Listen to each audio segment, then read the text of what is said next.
Hello. There is a lot of controversy and a lot of political mudslinging that is happening regarding the deal for the Rafale fighter jets that the Modi government has now signed and agreed with the French government.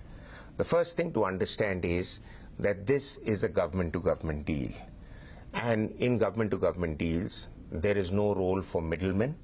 There is no role for any private Indian defense manufacturer being favored, because in a G2G deal or what is an FMS deal, and the UPA government should know that only too well, because in their tenure they engaged with America extensively in FMS G2G deals, making America India's defense supplier #1 in the years that the UPA was there. So what is this deal about? Firstly, from 2001, when the Air Force projected a requirement that it needed a lot of fighter aircrafts, 126 to be precise, to meet its operational requirements, the whole process of identifying aircraft had begun. This is called the RFI and the RFP process. All that ended in 2007, when the Air Force had shortlisted amongst those contestants who were keen to get a big slice of the Indian aircraft deal. It shortlisted it down to 2 aircrafts. That was the Eurofighter, which was #2, and it was the Rafale of the French variant made by Dassault.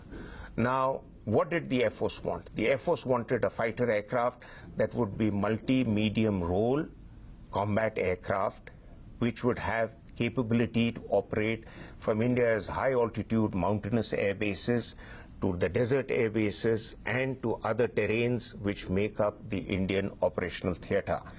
Now, the Rafale is not just a multi-role, it is an omni-role aircraft which can take on more roles than perhaps even the IAF wanted it to.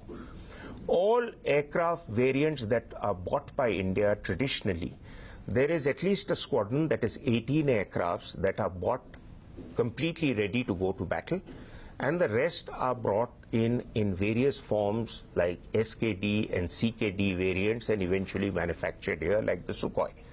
However, this particular fighter aircraft variant was desperately required to give India the much needed punch on 2 fronts, and therefore 2 squadrons worth, that is 36, were bought.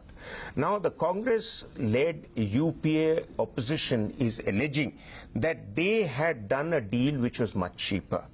Well, the figures that are available to us through various documents, including this confidential and secret document that I've got hold of from the MOD, it says very clearly that the pricing initially was agreed by the UPA, but the deal was never done. It was only being talked about, was 737 crore per aircraft.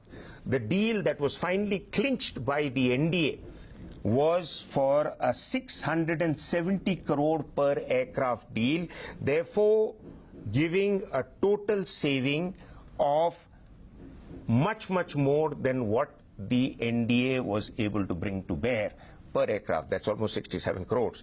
And furthermore, when you add all the weapons, the missiles, the scalps, the Meteor, the head-mounted sighting system, and the multi-role capabilities, then the UPA was talking to the French for a deal of 2,000 crores, but the NDA government has got this aircraft per aircraft at about 1,600 crores per aircraft, which is therefore 400 crores cheaper than per aircraft that the UPA was negotiating. So, and the last point to understand is that this aircraft, the first 36 that will come in, will be very desperately needed capability that the Air Force needs to have force multipliers in place to respond to any threat to Indian skies that may come tomorrow or may come much later.